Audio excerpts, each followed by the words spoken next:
Well, good morning, everybody, and welcome to another listening and learning session. Certainly glad to have you with us. We are at Black Sheep Coffee here in Sioux Falls, and it's always a hopping place. It's a place where people come not only from all over Sioux Falls, but I think what you're going to find is that we've got people here from all over the world. And that is one of the reasons why I wanted to come here today, to engage people from all over, just to kind of give me their perspective on Sioux Falls. Matthew Pitts is the owner of Black Sheep Coffee, and he was kind enough to let me hang out here this morning, and he gave me a free cup of coffee. So Matthew, thank you. Appreciate that as well. But we do have a good group of people here, and so again, folks, listening and learning session, you can ask me anything that you want, or you can just tell me anything that you want, and then we'll share with the people of Sioux Falls. So again, good morning. I know I've got the potential future mayor of Sioux Falls over here. We might as well start there. Matthew, introduce me. Who is this young lady, please? This is my daughter, Eliza. Eliza. She's 5 years old. She recently told me she wanted to become mayor. Very good. So she wanted to meet you. Do you want to say hi? Hi, Eliza. Nice to meet you, too. Thank you. Now, where do you go to school? At Cleveland Elementary. Very good. Very good. And what grade are you in? I'm in kindergarten. You are way beyond kindergarten, if you ask me. But you look beautiful, too. So why do you want to be the mayor? I don't know. Okay. Well, we've never had a woman mayor or a girl mayor, Eliza. So that time is coming. That time is coming. You just keep working hard and you can do it. But welcome. Thanks for joining us. Thank you. Thank you. So who's got the first question or the first comment? Anybody? Thank you. Thank you. Okay, so this is kind of a loaded question, but recognizing what's going on in the neighborhood and seeing what's going on out there in the Pettigrew Heights neighborhood. Yes. And especially with leasing rates and ownership of buildings, what is being done to, I know there's a lot of redevelopment goals set for the neighborhood, but getting people to invest in the neighborhood in a way that long-term tenants can stay in the neighborhood to promote further diversity. Places like Black Sheep, places like Lalabella that further promote the diversity of the neighborhood, because this is, and I'll kind of leave it at that. And I think it's a great place to start, and you can keep that. That's a great place to start. One thing about this neighborhood is that we have been trying to develop it or revitalize it at least over the last 7 years, and I think we've made good progress. However, one of the challenges that we face in Sioux Falls is that we've got about 4,000 people moving into our city every single year. And so what they're doing, though, is they also have to find housing. And so some of these housing areas around here that maybe were more affordable, they are becoming less affordable now. Because, as you said, people are coming in, they're buying some of these older homes, they're remodeling them, they're refurbishing them, and then that raises the rental rates, or in some cases, they're moving in there to live full time. However, as you can see also in this neighborhood, Pettigrew Heights, we do have more and more affordable housing projects that are happening to try to keep up with that demand. But one of the sad realities of redevelopment in a booming city is that some of the people that get pushed out and impacted the most by the boom are those people that needed affordable housing, that needed the lower rental rates. And they are getting pushed out, and that is becoming a challenge. Are you feeling it? Are you hearing that more and more? I think, okay, so I mean, what I've been recognizing is just some of the connecting the dots between the decisions that get made with land use planning and transportation and what gets made, because in this instance, we're 5 blocks west of downtown. So treating this basically as it is, where it's an opportunity for people to get anywhere in the city where they're within a 20-minute walk radius of new facilities, Yep. whether that's whatever they may do. Yep. And they have all this activity, so promoting the neighborhood in a way that allows people to really connect and tap into that diversity, where you can have people that, you can meet people from other nationalities without, in making those decisions in accordance with keeping those small businesses in the neighborhood that promote that culture. Yep. Because it's a unique culture that I haven't found anywhere else in Sioux Falls. And I concur. If you come to Black Sheep Coffee, you will see just how diverse our community is. Economically, culturally, what our backgrounds are, whether it be the color of our skin, whether it be the religion, faith that we practice, whether it be how we dress, where we work, all those things. And one of the things that I think I'm most excited about, though, is that there has been more of a passion to embrace those differences, embrace that diversity, move into neighborhoods like this, hang out at coffee shops like this. I think that we are making progress in that light. It wasn't always that way. It was not always that way, and I think that we are making progress, but there's a lot more that can be done, and that's one of the things I was hoping we would talk about today here. Do you, Matthew, if you don't mind, I want to put you on the spot, because I know we still have some challenges here in this area. I do. But tell me, just give me your gut feel for how it's going, good, bad, or ugly, if you don't mind, because you're here every day. I guess just kind of regarding the overall neighborhood. Yes. I would say that overall the neighborhood itself, I feel in some regards have gotten safer. I feel like in the last year alone, I feel like the crime is down a little bit. However, there are those obviously exceptions to the rule. Yep. We do have a very diverse group of people that come through here. That's something that we've always encouraged. We've been around here for many years. That's something that we've always want people to feel accepted, not to feel unwelcome. It might be a neighborhood that's maybe gone down a little bit. At the same time, like I grew up down the street. I feel like in some regards the neighborhood has gone down, but it doesn't necessarily mean that the people, the type of people have gone down, if that makes sense. Yeah. I think there's still very good people in this neighborhood. I do feel that the businesses, it's been kind of a booming area, especially when you get kind of towards downtown. The downtown area has grown immensely. There are some things going on just within our neighborhood as far as with the sale of the building and stuff like that. And so, we are looking at actively looking at a spot. We'll keep everybody updated with that. But I feel overall the neighborhood, it's been, I don't know.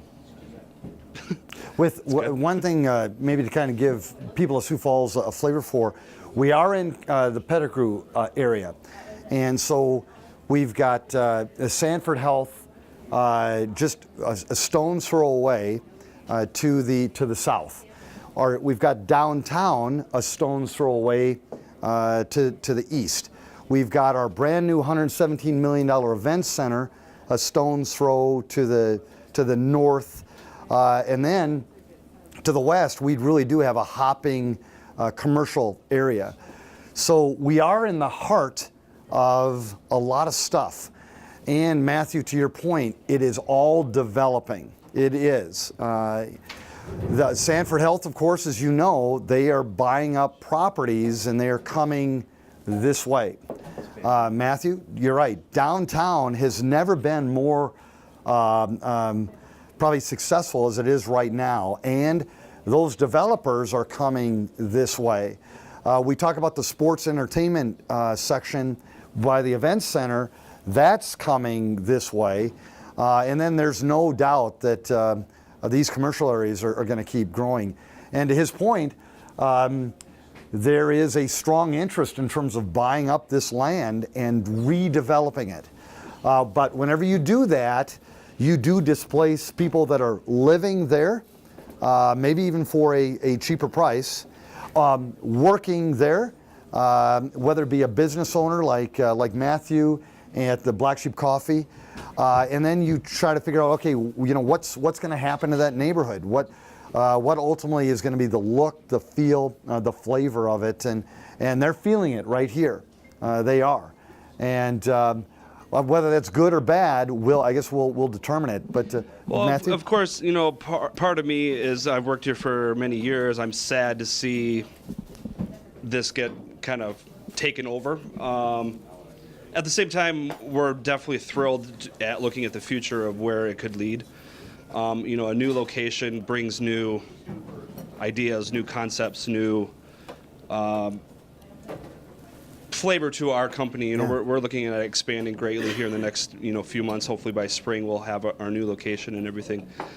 So it's a personally like a bum feeling, Sure. of seeing something grow, and to the point where now I don't want to say that we're feeling that we're being pushed out, but at the same time we've been around for so long that I think a lot of these people who come here are feeling that too. Oh, it's an institution. Black Sheep is an institution. When I was running for mayor, I mean, this was the place to be for all kinds of folks. And if I get does anybody live right around here or pretty close?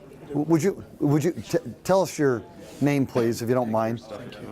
Thank you. Hi, good morning, Mayor. Tell me your name. Tell the people. I'm Jamie Kohler. Jamie, tell us about the neighborhood, the things that are going on here, maybe even some challenges that we face. Sure. Well, I've been coming here as a customer since the 90s, under different names. Black Sheep is a special part of our lives.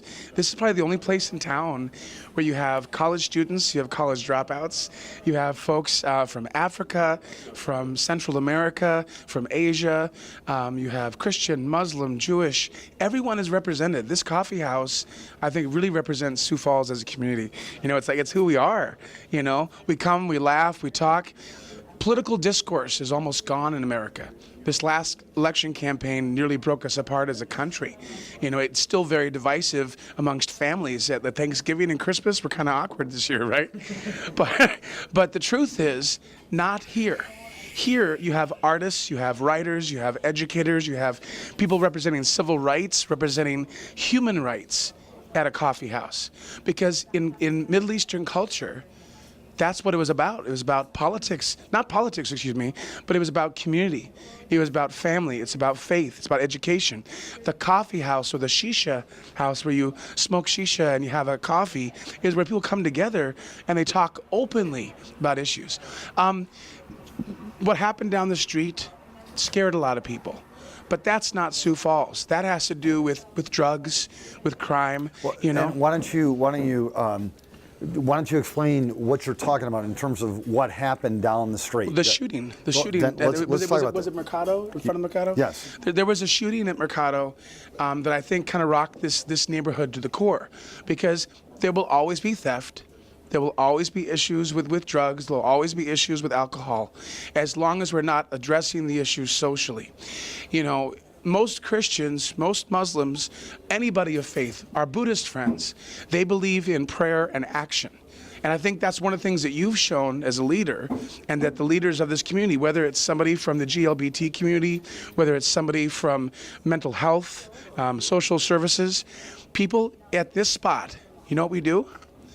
We don't just talk, we act. There's a billboard back there, a little spot you can put your business card, but it's not about people's sales or people's businesses, is it? It's about people doing concerts. It's about people doing fundraisers for the African community, for the Latino community. I'm just honored to be here. I'm just one person. I buy, maybe a couple cups of coffee, a couple of Cokes, sometimes a bagel. And you know what I get for that in exchange? I get an office. Yeah. I get an office in the heart of Sioux Falls for about $10 a day. You can't beat that. That's pretty good. But Mayor, you being here is important, because you're acknowledging the people that make this community work. We salute you. We're glad to have you here. When I saw the poster, I was like, all right, Mike, because you're acknowledging, like you mentioned in your campaign, right? I watched your campaign. I also watched other people be inspired. We might have our first Latino mayor soon. We might have our first East African mayor soon. We might even have our first gay or lesbian mayor soon. Why? Because people are practicing true Christian values: love, acceptance, tolerance, generosity, you know? But I think what's happening here, for all the problems down the street, for all the problems with the parks and alcoholism, right? When you as a leader come to a coffee house where it's real people, right, wearing cool shirts and wearing a symbol of their faith, he's here because he loves his community. He's here because he loves coffee, you know? So. Thank you. Thank you. That was great. And I know you're chomping at the bit, and I love it. Thank you. Tell us your name, please. Karis Webb. Would you mind holding that, Karis? Thank you. Yes. Karis, please. All right, so I go to Roosevelt High School here in town. Thank you. And recently we have a magazine that comes out every few months. It's called The Nationalist.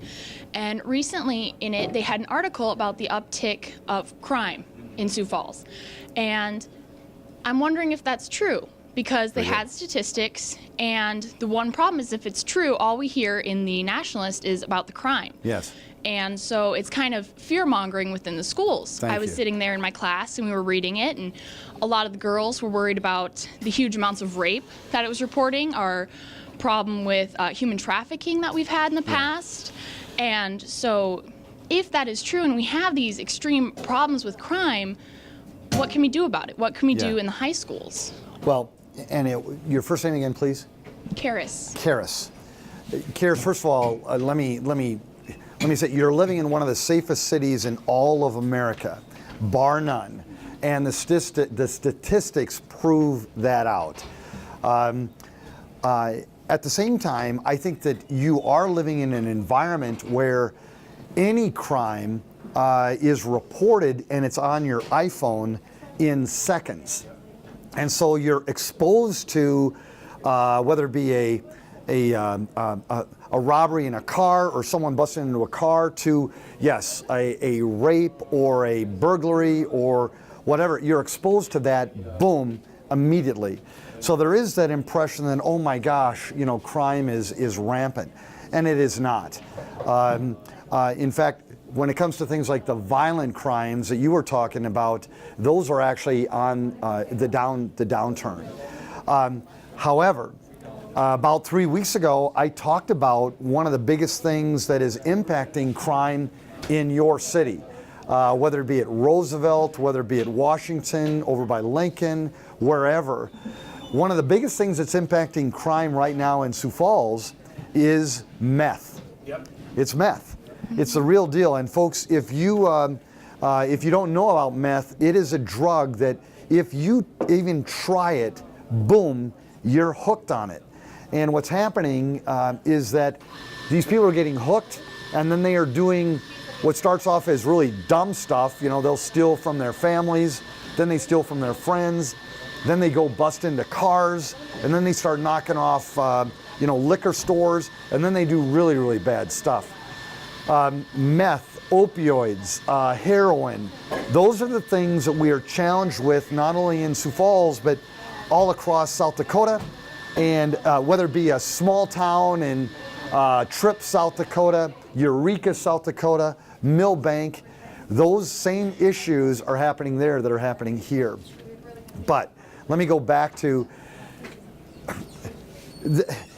there is a feeling that sometimes you talk about the negative more than you talk about the positive, and that creates that inherent fear and distrust and anxiety. And I can read it on your face. And what grade are you in, please? Oh, I'm a junior. A junior. You know, here I've got a junior from Roosevelt who I know, I can sense that you're going, Mayor, is this a safe town? Are we okay? Are there really all these things happening? And yes, you do have a daily crime log, and I see it every day. But you are also in an incredibly, incredibly safe city. You are. But it takes a lot of effort, though, to keep it safe. We spend so much money on the women and the men that are protecting our city. We give them the tools, we give them the training, we give them the resources, but it's incredibly expensive to do it, but it's a great investment and we'll always do it. a follow-up. Any other thoughts? Tell me about the students at Roosevelt. So what are they? That's the west side. I mean, so what's it like over there? Well, it really depends on which section of students you talk to. We have a large diversity of students. We have everyone from Christian to Muslim, and we have Republican and Democrat. And as you spoke of earlier with the recent election, we've had a lot of problems, even in our own school, with inner fighting. You know, we've had graffiti of protest. Yep. We've had problems. We've done really well with the LGBT community. I have a lot of friends who are part of that community, and we have a lot of support at my school. But even so, one of our biggest problems would probably be we have a lot of drugs. We recently had a drug bust for a drug ring just about a month ago. Yeah. I think last year, a kid was caught with a bunch of LSD. I knew a girl who'd come to school with vodka in a water bottle. We have a problem with drugs amongst the young children. And I don't know if that starts at home. I know with some of them it does, because I've had a lot of kids who talk about their parents who are growing or making drugs. And I think that's our biggest problem, because the teachers always say get kids involved in stuff to get them away from that, but not every kid feels like they have a place. Yep. I love what, and again, this is a listening and learning session, and we do talk about some tough subjects sometimes, and as we should.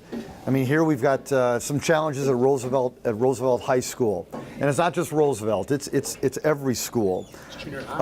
But Yeah. I think I think it does begin at home. It does. I was with some fourth graders at a local school here, and they were great kids, but we did talk a lot about their moms and their dads and their grandmas and their grandpas and the impact that they can have on them. And so, yeah, we've got to get our families talking about drinking, talking about drugs. Mayor Allender in Rapid City and we talked about meth for an entire week. And we said, let's get our heads out of the sand, people, and start talking about these things, because we do have meth addicts that are in our churches. We've got meth addicts that are in our workplaces. We've got meth addicts that are potentially starting in our schools, and we got to talk about this stuff to get it to stop. So I appreciate your guts. Now, but can I ask you, do you think that there are students that feel that they're fearful or they're intimidated because of their color or their sexual orientation or their religion? Is that happening? Are you feeling that? And I'm going to come to you next. I feel there is definitely an area of danger and sometimes hatred. Yep. But I will say that we do have a good, strong community of teachers who are there to help our students. And I think one of the most interesting things, interesting in a bad way, about bullying is the fact that it can be the most normal kid. We have a lot of kids who get really good grades who are bullied and ashamed of that. And there's no reason that that should be happening. And for every kid that feels in danger, I think they should know that there's somebody out there who's willing to help them. Thank you. Thank you. And that one. There was another reason why we came to Black Sheep at this time. We knew that there was this during the last campaign. There was certainly a lot of divisiveness. People were really feeling anxious and scared. And so we wanted to come purposely to talk about topics like this. And Sioux Falls, here's the deal. If you feel that you're being discriminated against, that you're feeling prejudice against, you're being bullied, whether you're a young person or an adult, you can't get a job because of your race or your creed or your color. You can't find a place to live because of those same things. That is not, you can't tolerate that here in Sioux Falls. When we do have, as you said, there are people that can help you if you are in that situation, including the City of Sioux Falls. We can help you. And so thank you. That was great. And we're going to come back to you. That was very, very powerful. Thank you. Please. Thank you. Tell us your name, please. Thank you, Mayor. My name is Roger Williams. Roger. Met you a number of times. And Yes. by the way, thank you for doing this. I think this sets a precedence for our other politicians should get out and talk to their constituents to see what's happening in our communities. The topic that I wanted to bring up was based on the last two topics that were actually brought up. I look over here at our future mayor, young lady over Yes. here, and she's my concern. The young lady who was talking about high school, she's my concern. Numerous volunteer activities I've done in the city, we've been trying to get into the schools and actually talk about bullying. Every time we try to get into the schools to talk about bullying and to educate, we have somebody who comes back to us and says, we don't need you, there's a zero tolerance policy. Yes. Well, being part of the LGBT community and doing all my volunteer work for human rights, that's not the case. I see kids who have come back who have been bloodied and beat up because they have been bullied in school. Kids coming home crying because they were harassed because they were Muslim or they were a new American coming into our country. My concern is for our children. They're our future. They're going to be the future of Sioux Falls. They're going to be the future of South Dakota. They're going to be future politicians for our government. What can we do, or how can we get in there to say, I'm not going to accept the verbiage, there's a zero tolerance policy when somebody is wearing a hijab and is pulled off their head? Ever since this last election, it almost seems like the community, not necessarily just the South Dakota community, but the United States community, feels permission to bully other people who are Hispanic because we're putting up a wall, or because they're Muslim and they think they're part of ISIS. And you were right, it starts at home, but if they don't learn it at home, they're bringing that to our schools and they're harassing our students. Suicide rate for teenagers is huge right now. As a matter of fact, after the last elections, there have been 2 transgender people committed suicide and 1 attempted suicide, and she survived. What can we Is that here in Sioux Falls? Correct, here in Okay. Sioux Falls. So what can we do as a community to bring us even closer together? Sioux Falls is the most wonderful city in the United States to live. I can honestly say that, and it has a lot to do with what you have done. Thank you for doing that. But we need to stifle this now. We need to make sure that our kids feel safe. We need to look at the crime that's happening here, and guess what? The crime rate compared to other cities is so much lower. Yeah. It's just that we hear it quickly nowadays. But our kids are remaining silent.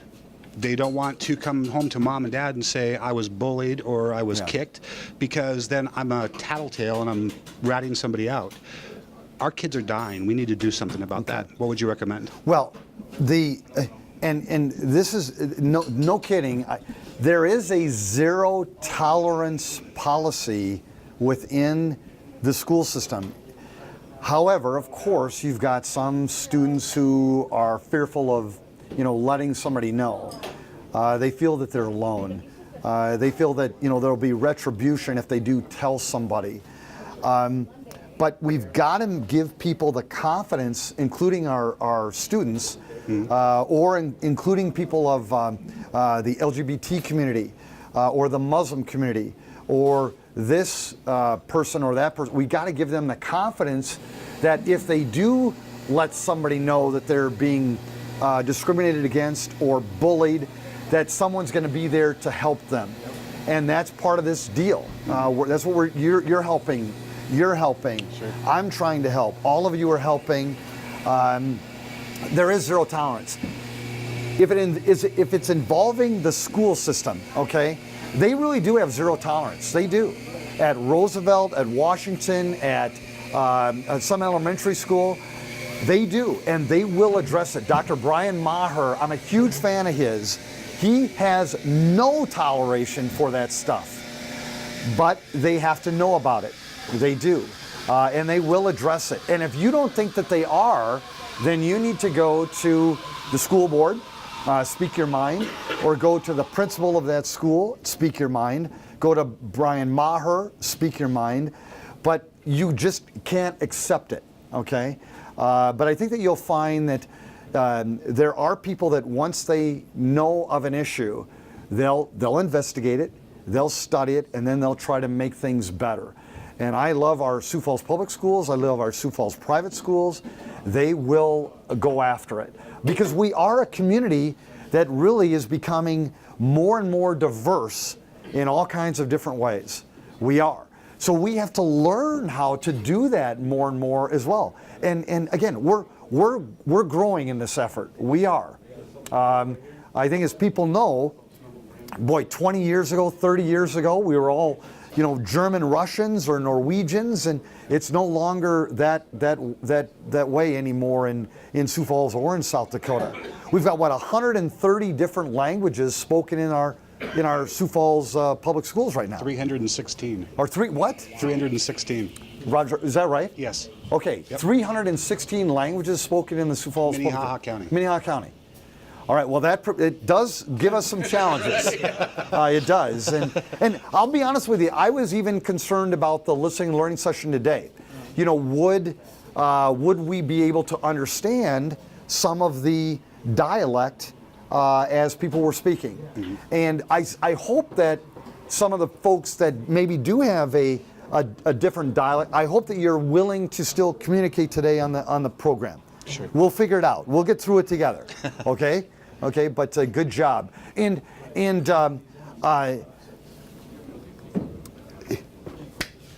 this week, I've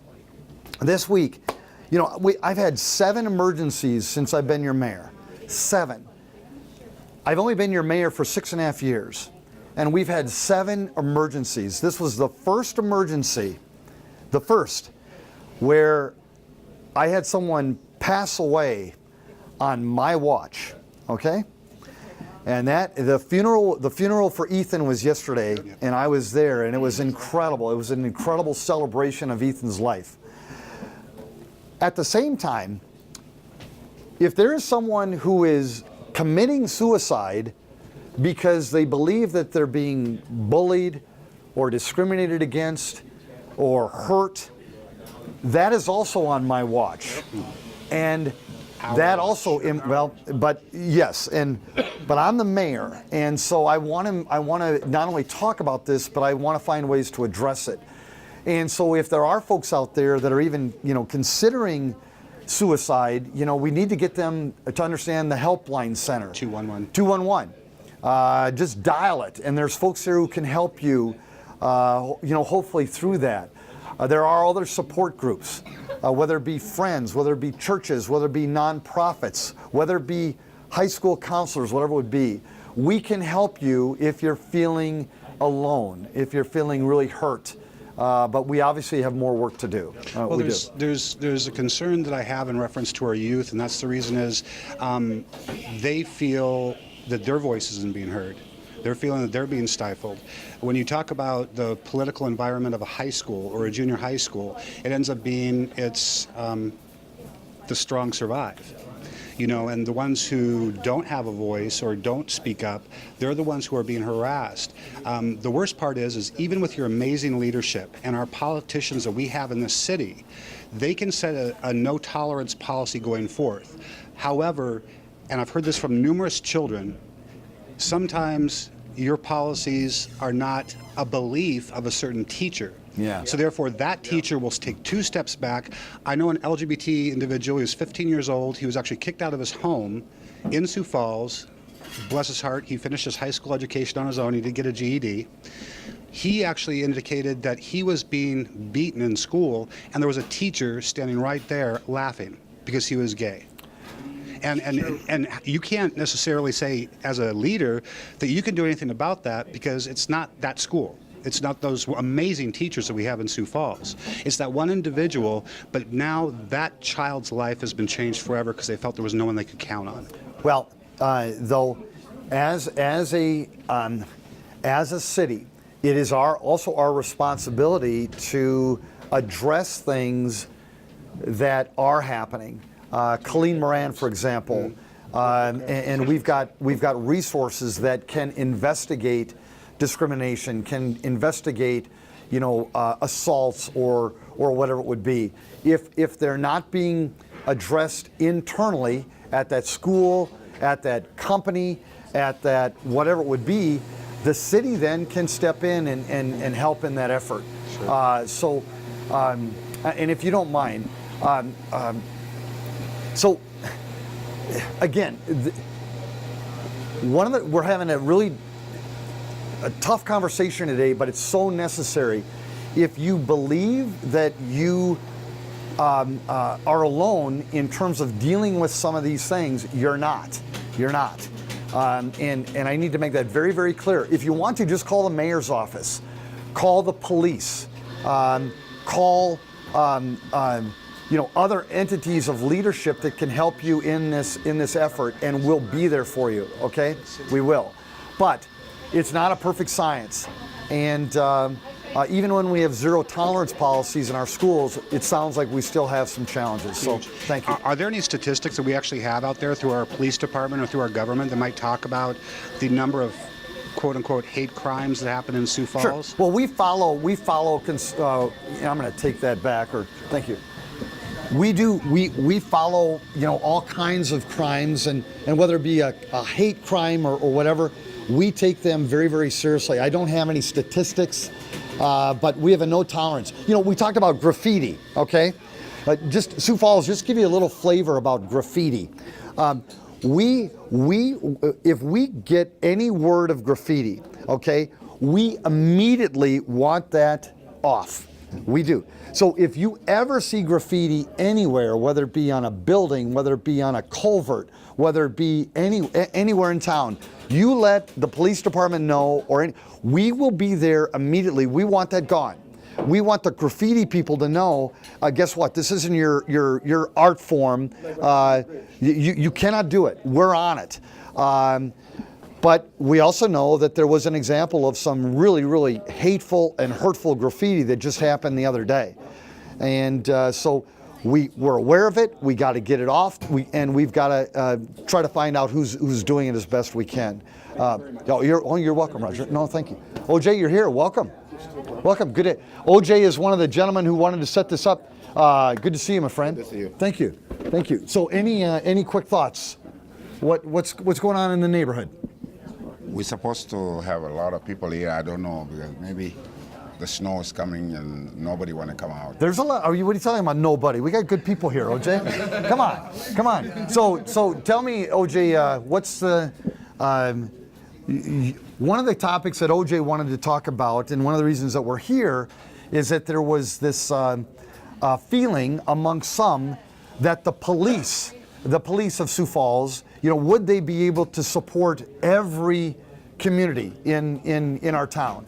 And we had a really good heart-to-heart with the police. I know they've even come to Black Sheep.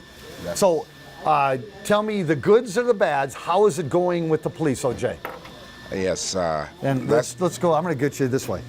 That's a good stuff. We already talked to the police officers, and we talked to chief of the police, and we saw deputy of the police. They were here, and they meet with all the community who are the leader of community here, and there was good combination. I mean, they talked about what they're going on in the community here, and I think they agree with that. But today, I don't know why they didn't show up here. And I think we are in a good connection. Okay. And the police, they understand what other people, they didn't understand before, because nobody explained what's going on. Yes. There is two things we understand it. We're not above the law. Everybody under the law. And the way we understand, other people, they didn't understand, because the way we are home there, the police always, they do what they want to do. But here, they cannot do that. And OJ, explain that. So you said back home, the police could do whatever they wanted to do. So where are you from? I am from Ethiopian, but... Ethiopia? Yeah. And so there, the police, they had a much stronger, they could just do what they felt was necessary? Yes. They can do what they want to do. But okay. Here, we got a law. Everybody under the law. Okay. Even the president, he cannot do whatever they want. That's right. Mayor Mike can whatever they want to do. If the law is, he have to respect the law. Everybody have to respect the law. Yes. But our people, they always think that's when we were being home there. That's right. They do what they're supposed to do, but not here. And our people, they understand. They need to understand that. So we always fear about if the police stop you, maybe they suspect, which is true. We can suspect somebody who are doing nothing or who not doing nothing, and they have to investigate it. Okay. And that's true. And I agree on that with the police, what they say. But some police, we have good apple and bad apples from anybody, either black or white, whatever you can. So, and that's is very good thing in this country. Everybody respect the law. So, what I agree with everybody, we need to respect the law. We come here, I'm black, you're white, doesn't matter. You David, you're Mike, or whatever. What do? Mike should blame what Mike do. David should blame what David do. Okay. So, OJ, can I ask you something? You said about there's good apples and bad apples in even police forces. Do you, is there, and again, I love our police team, but is there a perception amongst some that there maybe are some bad apples even on our own police team? yes. You really? Okay. Yes. Okay. And did you discuss that with the chief and the assistant chief? Yes. How did that go? Did they? He accepted. Okay. Okay. Very good. Chief police said that, yes, we cannot guarantee everybody is correct, everybody is Okay. right. Okay. And we accept it. He said that we need support from you guys. We need to make sure that everything is correct. Okay. And we need a good communication with every who are in the community in our society here. Okay. And I am agree with that. Okay. So if there are, even in that case, we talked about the school system and maybe how there's still things happening, but even in our police team, if you feel that something just wasn't handled appropriately, you need to let the Chief Burns know, Assistant Chief Schmidt know, let the mayor know, or yes, let Colleen know, so that we can address it.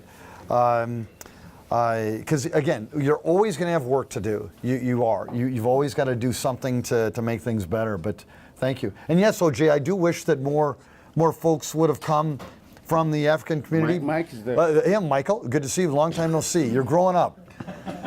Yes. And Michael, are you at Roosevelt? You're all right. Can I ask you about Roosevelt as well? Would you mind? Thank you, Michael. Thank you. Take this, please. And Michael, what grade are you in at Roosevelt? I'm a senior. You're a senior. All right. Well, great. You have grown up fast, Michael. What in the world? I'm getting older too, sir. You're not supposed to say, "Oh yeah." Okay. Thank you. So, Michael, tell me. I mean, the color of your skin is certainly different than mine. It is. Your background's different than mine. But what was it like to go through the Sioux Falls public school system for you? You're a senior now at Roosevelt. You're going to go on to do great things. But I mean, what is it like, or what was it like to be in the Sioux Falls public schools? Were you ever, discriminated against or anything like that? No, not really. You weren't? No. But do you see it with other kids? Yeah, definitely. Tell me about it. Like, they just on the internet, they see jokes like that, so other students tend to bring them into the schools and start making fun of other kids, thinking it's funny. And then, yeah. So you see a lot of web. Yeah, social media. Social media bullying. And cyberbullying, yeah. Hating and things like that. Definitely. What do students do when that happens? Do they? I mean, it's kind of hard to rally around somebody who's being bullied on the web. Yeah. What do? Do you just take it? I mean, I know as mayor, I have my own share of stuff that happens on the web to me. I know how I handle it, but I'm a little bit older. I'm not 12, I'm not 14, I'm not 16, and I've learned to kind of have some tougher skin. But so what do the kids do? Some kids choose to ignore it, and then some will retaliate by like trying to start the same thing, pretty much. Okay. Which is not good. Oh no. No. But I get it. I get it. You know, there's a eye for an eye type thing. I get that. Tell us about Roosevelt. How's that area doing? You see any challenges in terms of amongst the youth? What do you guys want to do for fun? How are we doing? And Michael, are you going to come back and live in Sioux Falls someday? Maybe. I don't know. It depends. There's a lot of snow. Too cold. Yeah, too cold for me. Very good. Tell us about how's it going over there? Roosevelt's not that bad. Maybe occasionally you'll see some like fuss, like maybe a fight or one. Yes. One or two. But overall, not really that bad. Okay. Well, and I'm a Yankton High School graduate, and I know that we certainly had our fights there, and that was in the olden days. So I know that it still happens, but yeah, it's just a different time because now you can bully over the web and things like that. Very good. Can I just quickly, maybe to change subject just a little bit, what if there was something that we could do to make you feel that your quality of life's even better as a young person here? What do you need? I mean, we've got the event center, we've got the parks, we've got all kinds of retail things going on. What are we missing in Sioux Falls? That's a good sign. Yeah. Good. That's a good. I don't know. So what do you do to stay busy? Go to the movies, hang out with friends mostly. Okay. And stay out of trouble, right, Michael? Oh, yeah. Yes. Very good. Yeah, well, thank you, Michael. Thank you. Yeah. Or others. Yes, thank you. Thank you. Good to see you. Thank you. Thank you. Yeah, my name is Sean. Hi, I'm gonna switch up the topic a little Very bit. good. Thank you. So I grew up in basically in Colton, South Dakota, and in Hartford. Know it And well. There's a lot of really awesome communities outside of Sioux Falls Yes. that are close to Sioux Falls. And I just got married a couple months ago, so now I'm kind of at that point in my life to where, I might have kids, whatever the case may be. Yes. And I can tell you're passionate about Sioux Falls, and I feel like I am too, to a certain extent, and a lot of people like you are passionate about Sioux Falls. Why do you think Sioux Falls is a good place to live for millennials, and why should I stay here instead of moving to Hartford Very good. or Harrisburg or Brandon? Well, let me and keep that mic because I'm going to surprise some people right now with this answer. Not only am I cheering for Sioux Falls, but I got to tell you, I am cheering in a monster way for all these communities around Sioux Falls as well, and yes, I'm cheering for South Dakota too. We with Minnehaha County mayors, for example, we all meet together at least once a quarter, and we talk about ways that we can strengthen each other's communities, because I want T and Harrisburg and Brandon and Colton and Hartford and all those, I want them to do very, very well. And they are. They are growing by leaps and bounds as well. Because not everybody wants to live in a town of 173,000 people. So I'm not gonna, and again, I'm probably gonna surprise. If you live in those towns and you're happy there, I love it because you're still coming into work more often than not in Sioux Falls. You're coming into play more often than not in our town. You're buying stuff in our town, and so it's great. So I'm going to keep fighting for all those communities as well. However, now let me go to your next question. There is not a better place in America to live right now than Sioux Falls, South Dakota, for a millennial. There's not. There's not. And let me explain why. First of all, if you want a safe place to live that's got really good schools, so that as you're starting that family or whatever it would be, this is the place to do it. If you are looking for a great place to work, this is the place to be. We've got the lowest unemployment rate in the entire country. If you are looking for a job, a good job with good benefits, your opportunity to do that is better in Sioux Falls than it's ever been. we've got a 1.9 to 2.1% unemployment rate, okay? However, millennials, here's the thing about millennials, Sioux Falls, that you need to understand, is that they're different. They're different.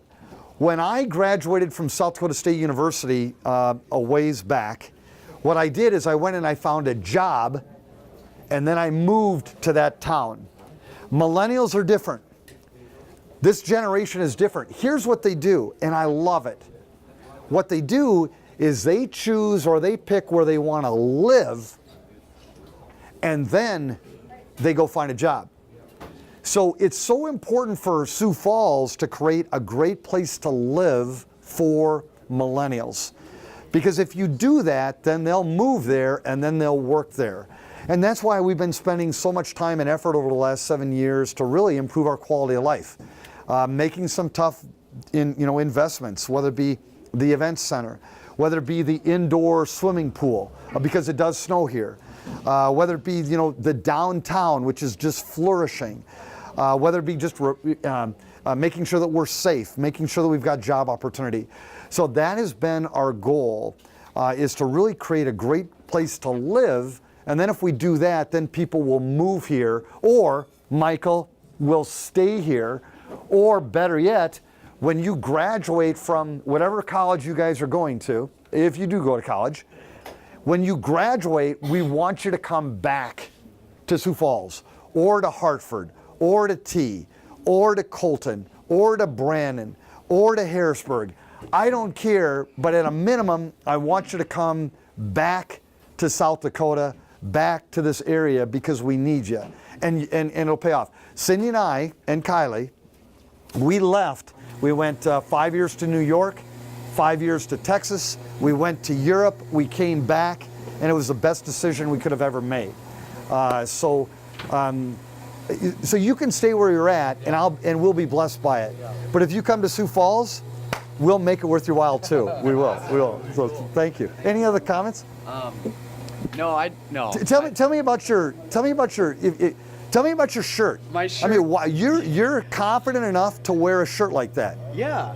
I love it. Yeah, it says "May the Lord be with you," and it has a verse on the back. Yeah. And I've never seen Star Wars, so it's a Star Wars shirt. But I've never seen Star Wars.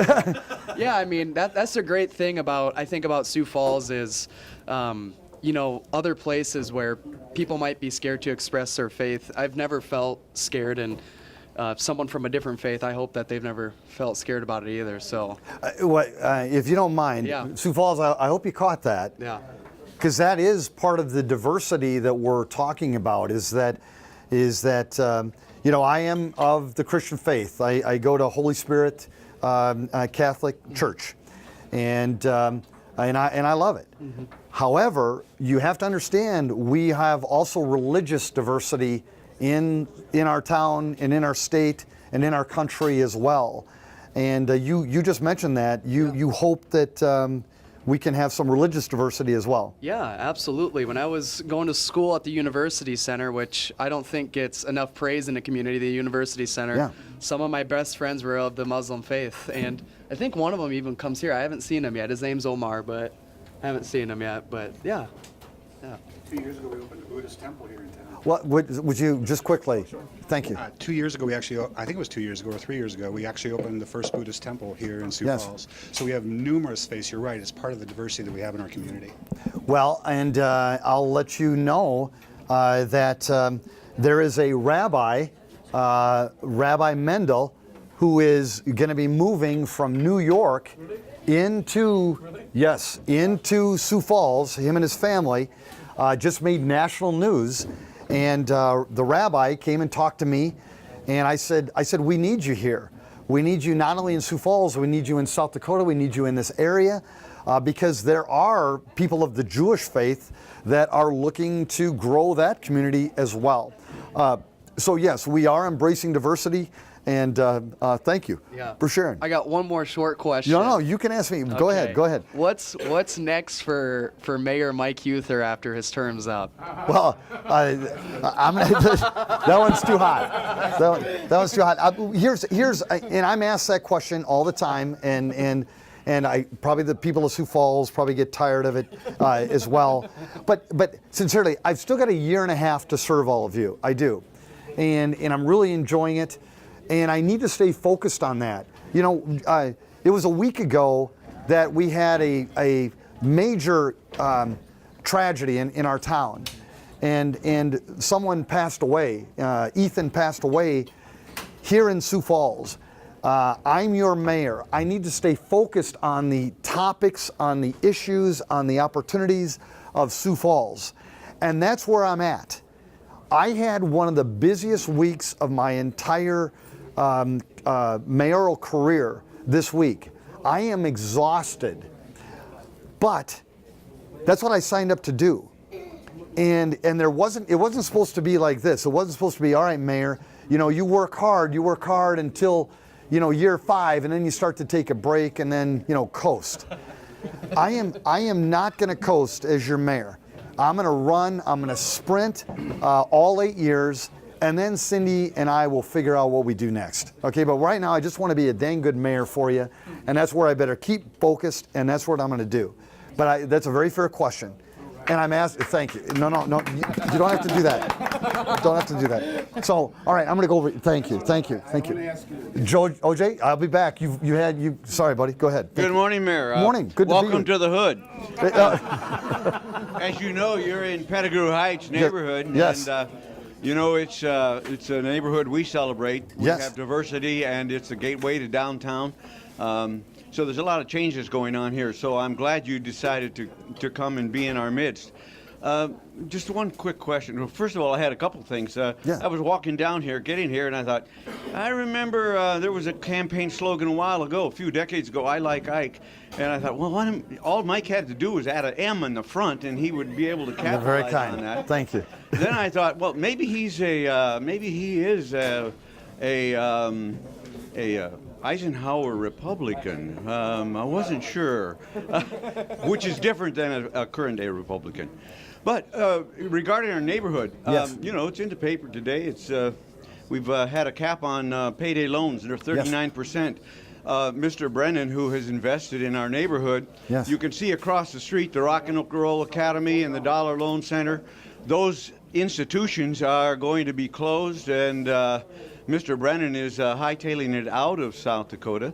I mean, you know, it's a bittersweet kind of thing. He actually gave money for the Yes. Pettigrew Heights Neighborhood Association when they opened that last year. But he's going to be leaving.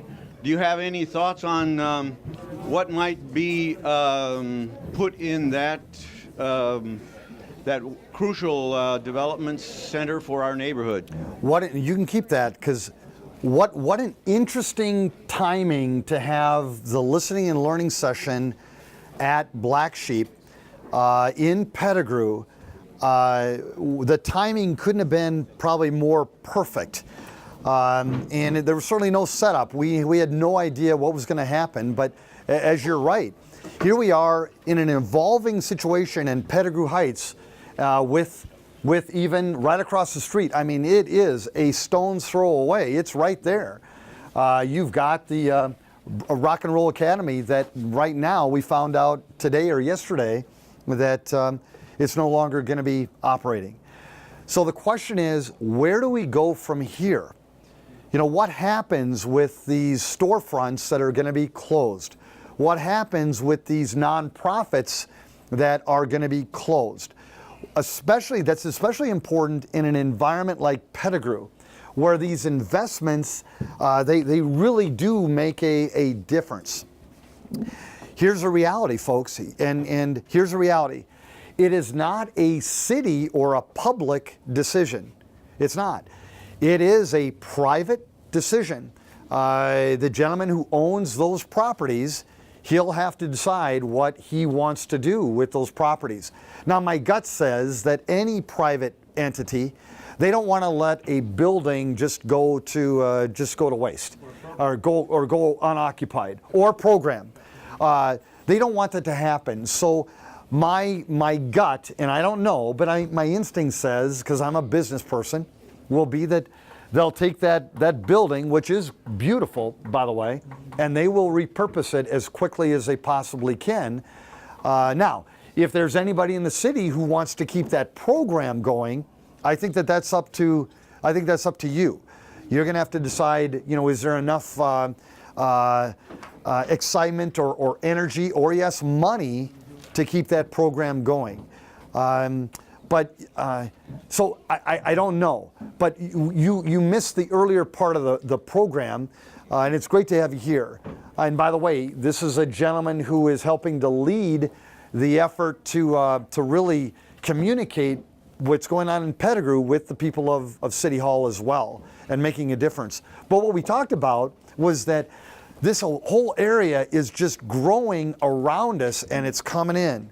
It's coming in, redevelopment, some people getting displaced, some businesses, maybe even like Black Sheep, being displaced. And yes, changes like the Rock and Roll Academy closing down. But I will tell you, this is a community where we're going to announce, get ready, we're going to have the 4th year of record-breaking construction. Boom, boom, boom, boom. 4th year of record-breaking construction. Okay, this is in Sioux Falls. You've got the lowest unemployment rate in the country right here. You've got some of the highest confidence level anywhere in the country right here. We are tackling things like a tragedy with great vigor and great strength. So Pettigrew, this neighborhood that has seen great progress, just because one building may have to be repurposed doesn't mean that it's not going to still keep getting better. It is. Mark my words, it is. It's going to keep getting better, but it's going to change. It's going to change, as Matthew knows. As Matthew knows. I mean, he's right there. Matthew realizes that Matthew, you don't own this building, do you? No. Matthew is renting this building for his business, and he's going to have to evolve as well. And he will. He will. And just like this neighborhood will evolve, and it'll flourish, and it'll grow, and it'll do great things, just like Matthew will and Black Sheep, whether it's here or somewhere else. Any other thoughts? I mean, you are leading this charge here in Pettigrew. Akin to this, of course, too, is it embraces our diversity in the neighborhood, but the strip mall, which includes mercados, I know there's development plans going on with that whole area, which have been kind of under wraps, and I'm wondering if there's anything you can share with us about that strip mall area on 11th Street and what's its prospects for us in the neighborhood. Well, the answer to that is no. I can't share you the specifics, but again, it is no secret. It is no secret, and Matthew's feeling that right now. It is no secret that this is an area town that people want to invest in. They do. They do. Whether it be people buying homes, people repairing homes, people buying storefronts, people moving into storefronts. This is a really hot area of town. And we're talking Pettigrew. We're talking Pettigrew. And it was 7 years ago where people were going, oh my, you started by saying the hood. I mean, come on, this is not the hood. This is not the hood. No way. We don't have that in Sioux Falls. We've got certainly some areas that are more challenging than others, but I will never let anybody call any part of our town the hood, even in jest. I think it's fair. But there are developments that are in the minds of some folks. They want to redevelop this area in a very, very grand way. And I think you'll be hearing more about that. I am your mayor, and we are working with private entities, but we have to let them make that announcement as they will. And Matthew, I don't even know when the announcement will happen here, but you've kind of shared some thoughts here today. Yeah, thank you. Can I? Thank you. You're welcome. Great. Yes. Oh, thank you. Thank you. Tell us your name, please. Hi, I'm Hannah Thorpe. I actually attend Augustana University right now, so I am not a native or a local by any means. But I am currently interning at LSS, and I was taking a client to her appointment, and she's Muslim. We were talking about the election and what happened, and she told me that she doesn't ever want to watch the news anymore because it's all about that. And she's feeling the hatred of the country on her, so she's avoiding any social media, everything. And she's a very well-educated woman, Yes. mid-20s, like, very intelligent. Yes. And then she made the comment about, at least you're white. And I said, yeah, I had to sadly agree and told her that I have white privilege. So my question is, what are you doing to help ease the worries of the people who are Muslim here in Sioux Falls, at least? Hannah, right? Yes. Well, Hannah, we've talked about that quite a bit this morning, but we'll continue.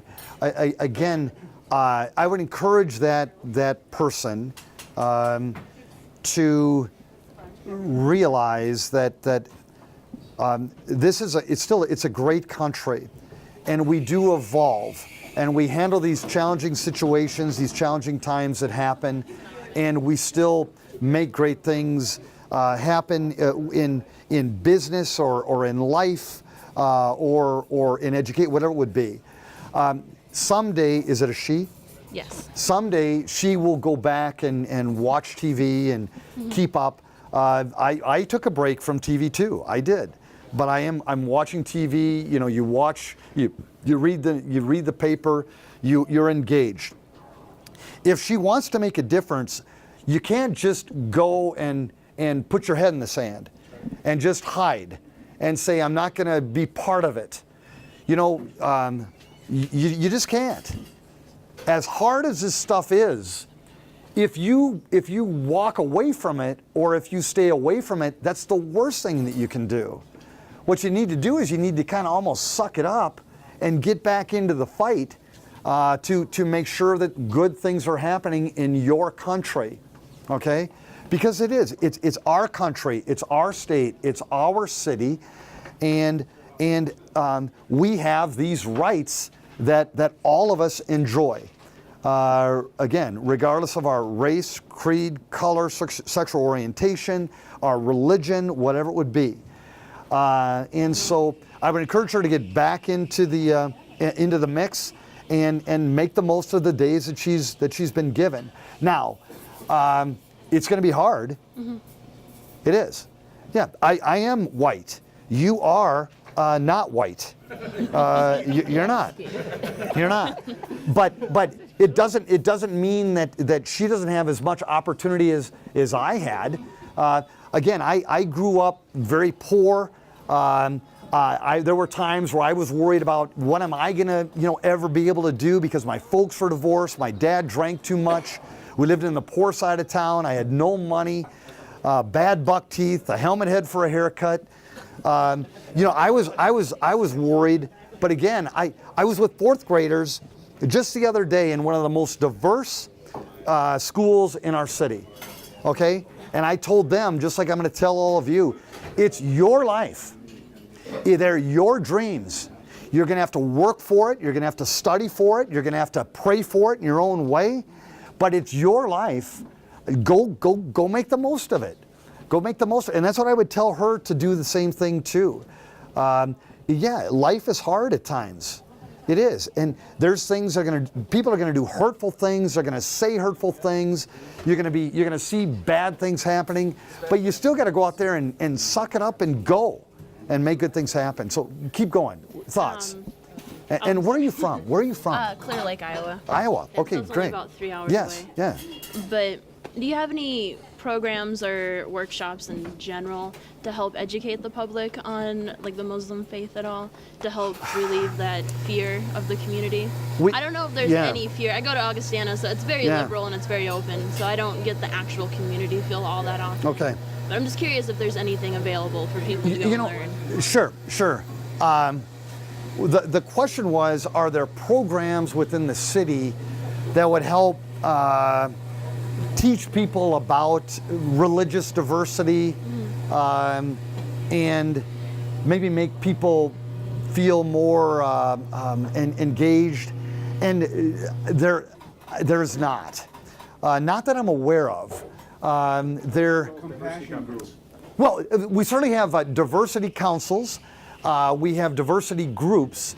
And yes, they do talk about religious diversity and things like that.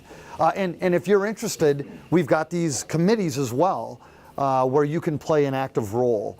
But in terms of just a group that is focused strictly on religious diversity, I can't think of it. Now, we do have a ministerial association in Sioux Falls where they do get together and they talk about issues and opportunities.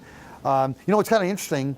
We have over 200 churches in our town. Okay, and can you imagine the power of those churches if they would, you know, tackle some of the opportunities of the neighborhood or of the city? And in some cases, they do. But I've mentioned this too. 2 ministers, 2 pastors, 2 reverends, 2 priests. You know, I've said we've got these churches that are unbelievably, they're beautiful, they're expensive, they just provide, they're just magnificent. But the reality is, most of these churches are not occupied, you know, more than 20% of the time. You know, the other 80%, they're empty. And so what I've done is I've encouraged these churches, and if you're watching, I hope that you will consider this. I've encouraged these churches to reach out to others in the community to see if they could use a room or a sanctuary or whatever, maybe for another church service of a different ethnicity or of a different faith, whatever it would be. And there are some that do that. And I love it when they do.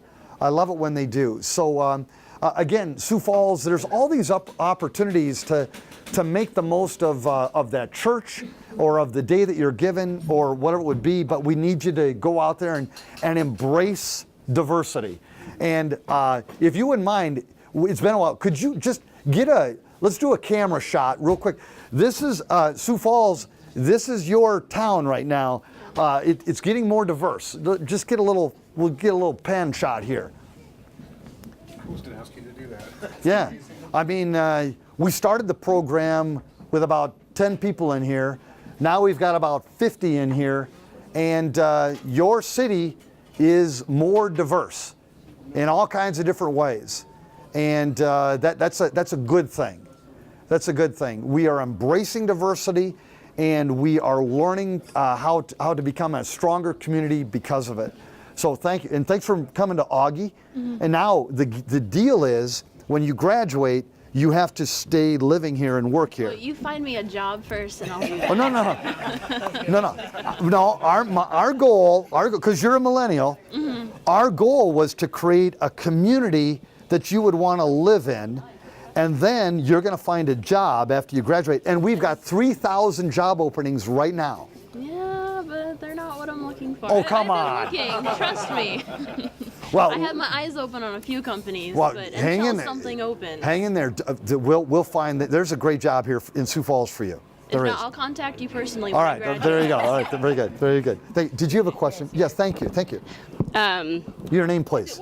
Yes. Okay, my name is Deborah Ding, and I work for LSS for 5 years. Okay. I was born in South Sudan. I have been here now for almost 17 years, and the only thing I know is Sioux Falls. This is my home. I belong here. So if I see something that I don't like, I don't keep quiet. I talk. I have met with my mayor, Mike Huether, before, and I asked questions. My frustration is job. There is too many jobs in South Dakota, in Sioux Falls. But when it comes to people that look like me, it's hard to get a job. It doesn't matter what you have. You try, the more you try, the more you feel like, I always feel like they say, how dare you? I have a job. I love what I do. I'm helping people that came just like me. I was one of them like 16 years ago. I loved it. But there are so many people, myself included, that want to do more than what we are doing right now. But when we try, trust me, it's the hardest thing.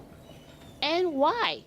You go to places and you see, I'm always, they always assume that I'm applying for low-income housing. I'm, applying for food stamp because I look the way I look. Why can't they make a different mistake. Why can't they assume I'm one of the lawyers in town? It's because of that, people just do, they don't even want to do it. It's just automatic because that's how things are. It has been like that. They don't even think that it's a wrong thing to do. So when I'm applying for a job and my last name is Ding, guess what? I'm not qualified. And if you follow up, they will make things that if someone else here, you will not even get a job. Oh, they don't know how to interview. Oh, minorities don't even apply. Guess what? We do. But we don't get it. How can we come together or help each other, to make the community better if you go to places, like the good places, and there's no, none, person that look like me in that position. We have the ability to do it, but we are blocked. And I find out the people who hire people, they've been hiring people for 20, 30 years. Guess what? They do the same thing. They know. They're like, next. Because that's what they know. My question to you, Mike, what can you do? Or can I say, Mayor, I'm so sorry. What can you do to change these people's mind and tell them that we're just not victims? We can be that. We can help you. We can do more than you think. What can we do? Because the worst feeling is to feel defeated, feel like, where do I go from here? Who do I talk to? That is the worst feeling ever. You feel like, but I'm not one of those people who say it is what it is. It has always been like that. I want to do something. I'm going to ask, don't make any of those coffees for the next 2 minutes or 3 minutes. And, all right, Joel, pan in here. Okay, you tell us your qualification, what's your education, please? Sioux Falls, watch this. What's your education? I went to Augustana College. Augustana. And I have a political science degree. You have a political science degree. Yeah, but I work as a social worker now. And works as a social worker now. For 5 years. For 5 years. So you've got a degree from Augustana University. Yes. You've been employed how many years? 5 years. 5 years. Sioux Falls, did you sense the way that she could speak so eloquently? That's right. Pretty eloquent. I don't think you said one time. Thank you. I don't think she said one time. It was pretty eloquent. Sioux Falls, I think you could sense the passion, the fire, the education. Dinka. Dinka is your native language. Yes. How many languages do you speak? The rest I can't count because I cannot translate. I understand Arabic too. You understand how many? Arabic. Arabic too. Yeah, and some Kiswahili. Okay. Well, I can speak English and a little German. That's it. That's it. So, okay, Sioux Falls, here's the deal. We've got the lowest unemployment rate in the country. We've got employers that are chomping at the bit to find hungry, passionate, intelligent, well-educated, committed people who want to live in Sioux Falls. We've got employers all over the city looking for them. So why not? Right. Thank you. Well, I don't understand it. I do think that your opportunities to get those better jobs, whether you are this color or this color, whatever it would be, I think the opportunity's never been better, because when you do have such a low unemployment rate, employers, they do have to do things that maybe are different in their mind, such as hiring someone who's got a last name of Dang, okay? But I think that what you're hearing, there's still some of that, well, I don't think she's the right fit for whatever reason, and I hope it's not because of her last name. I hope it's not because of her color of her skin. I hope it's not because of this or because of that. But Sioux Falls, there is this opportunity to hire people that are maybe physically challenged in some way, that do have different backgrounds in some way, that may need to be trained in a different, just train them, give them that opportunity. We've got construction jobs that are open all over town. And we've got these people that are working in places like Smithfield Foods or John Morrell and Company. They can use their hands and these skills. They've got these incredible skills, but yet we don't offer them the opportunity to be trained up into other things like construction jobs. And we need to do that. We need to do that. If we're going to fill the workforce development or workforce recruitment needs that we have as a society in Sioux Falls and in South Dakota, we've got to do it differently. We do. We do. It's the only way that we're going to be able to meet these incredibly low unemployment rates that we have. So I thank you for your guts. Thank you. No, I thank you. And what type of job are you looking for? I love to help people. Anything to do with helping people, I would take it. But I have a job, and I love what I'm doing. And I get that. I get that. But you are so social sciences, support mechanism. That's something that I want to work with you. You want to work what? With you. You want to work with the me? next man. Okay. I love it. I love it. You're very kind. You're very. Thank you. All right. Well, and you do have the opportunity to have my job.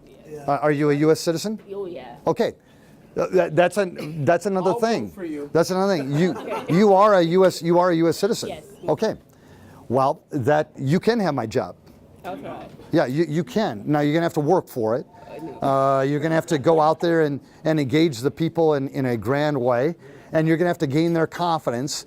But that's one thing about Sioux Falls that I still hope will always continue. I hope Sioux Falls will always pick the best candidate, the one who will represent them the best. And maybe that is you. You impressed me today, that's for sure. So great job. Thank you. All right. Thank you, Mayor. You're welcome. My name's Anita, and I have been an English second language teacher for nearly 16 years. And that's one of the big problems with the new refugees. They have to learn English. Yes. And we have a wonderful program up at the Adult Learning Center, which is based on the Southeast Tech campus.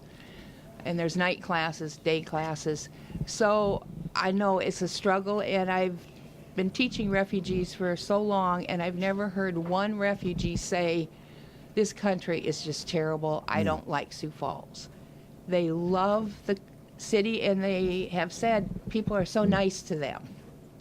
So thank you, Sioux Falls, for welcoming the diversity. I know there's little problems here and there, but in general, they like the city and are so happy that their kids are getting a free education. That's their main goal, the ones who have children. They love the country because they can have education. And sometimes they don't report things because in many countries you do not go to the police. Yes. You're in big trouble. Yeah. So there's a reluctance to report being pulled over or being profiled by the police, for instance. So I just say you have to learn English as fast as you can, and I know it's hard. It's a hard language. If you don't mind, and that again, we talked about that in terms of we don't tolerate things like profiling with our police or whatever, but and so thank you.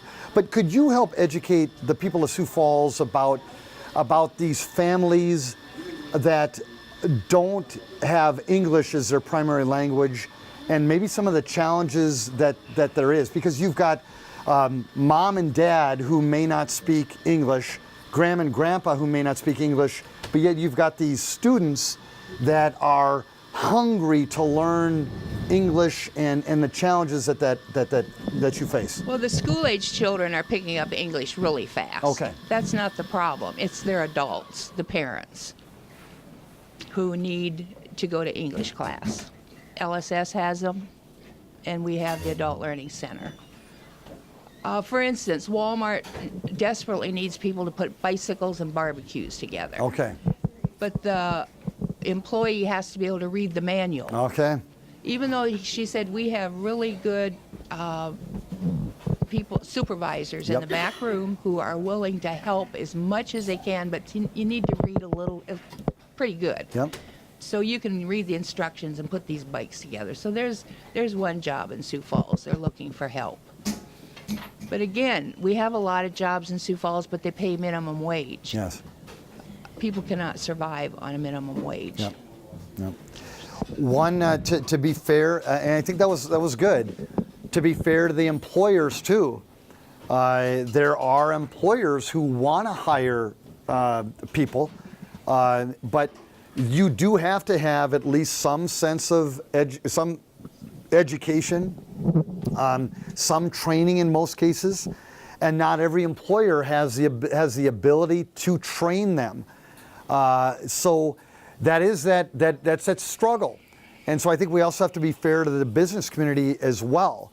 And so you said it best. You know, there is a responsibility of that person to get some training, even if it costs them money to do it. There is some people that need to learn English as fast as they possibly can. You said it. In terms of in hopes that will help them get a job, as well as, folks, here's the reality: if you're waiting for that dream job, shame on you. Shame on you. I was going to South Dakota State University, and I was crawling on my hands and knees in 100-degree heat with people of Spanish-speaking descent in the Gurney's fields working for minimum wage. Okay? And now I'm the mayor. But if your excuse is, I don't want to work for a minimum wage job, shame on you. I've got no toleration for you. None. None, not a zip. I'm sorry. I don't. If you can work, you should be working, even if it is a minimum wage job. That's the way that it should be. Okay, I did it. You should do it too. Okay? Because what happens is that when you start that minimum wage job, then you start to build your resume. You start to get other skills. You learn how to engage others. You learn how to handle trying situations. You start there, and then you prove yourself, and then you get a better job with better pay and better benefits. Then you do it again and again, and that's a great thing. That's a great thing. And so for all of you that are waiting for that great job before you start to work, shame on you. Shame on you. And I'll go head to toe with you on that topic. I will. I would love to fight for better wages, and we've done that in Sioux Falls. When you have an unemployment rate of 1.9%, guess what? Wages go up on their own. Benefits go up on their own. Workplace environments improve on their own, because you have to do that, and because you're trying to get new employees, as well as you're trying to retain the employees that you have. Okay, so that's a tough one. That's a tough one. But I think it's time that as a community we talk about that too. You know, you do have people that want to embrace diversity in Sioux Falls. They do. But at the same time, and this is going to, I'm here, let me go in the middle here. Let me go in the middle. Okay, I'm in the middle. I'm surrounded by diversity, okay? OJ, turn it off. But I'm gonna tackle something that I'm gonna make some of you mad, okay? Okay. There are people in our town that they want to embrace diversity. They do. They want to give everybody an equal chance. They realize that we're all unique and we're all different and we're all special. But there are also people in Sioux Falls, including this mayor, that when we see people that are very, very able to work, and they're not, we have no patience for that. We just don't. We just don't. And that's, as a community, you should share that with everybody else. If you know someone who's got the ability to work, and they're not working because they're waiting for that dream job, or they believe that this job is beneath them, you got to understand, people of South Dakota, we don't tolerate that. We just don't. We just don't. And I'm sorry, but that's the way that it is.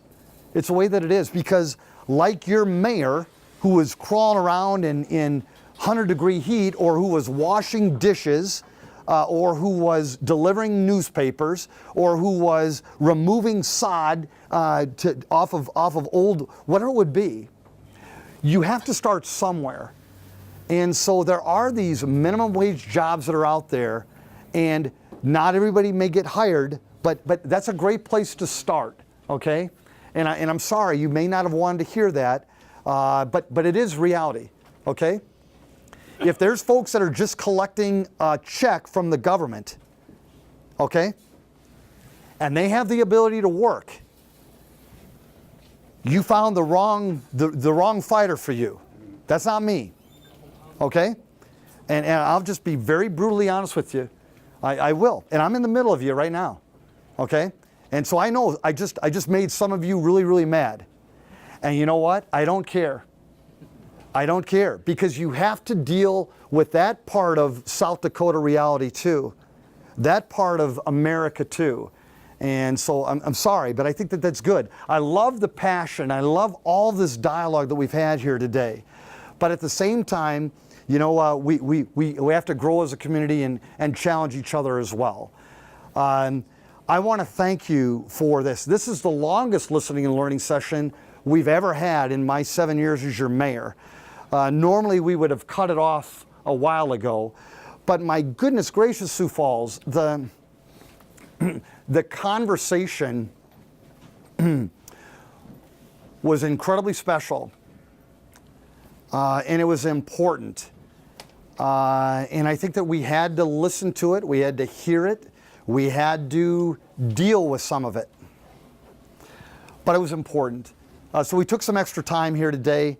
I want to again thank Matthew and the Black Sheep Coffee folks for not only investing in this part of town, Pettigrew, but also for letting us do one of the more intense listening and learning sessions that I've ever held in my 7 years as your mayor.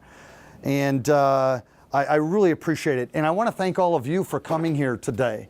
It was a special thing, and I guess I'm going to have to come back. Because how many of you, if you wouldn't mind raising your hand, how many of you think that we have more to talk about?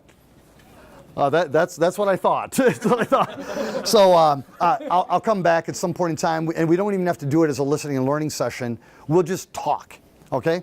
We'll just talk. Matthew, if it's okay. Absolutely. Okay, thank you. Everybody, thanks for making it a great listening and learning session. Thanks for letting me be your mayor, and thanks for teaching everybody that's watching our program about diversity in Sioux Falls. Thank you, everybody. Make it a great day. Thank you.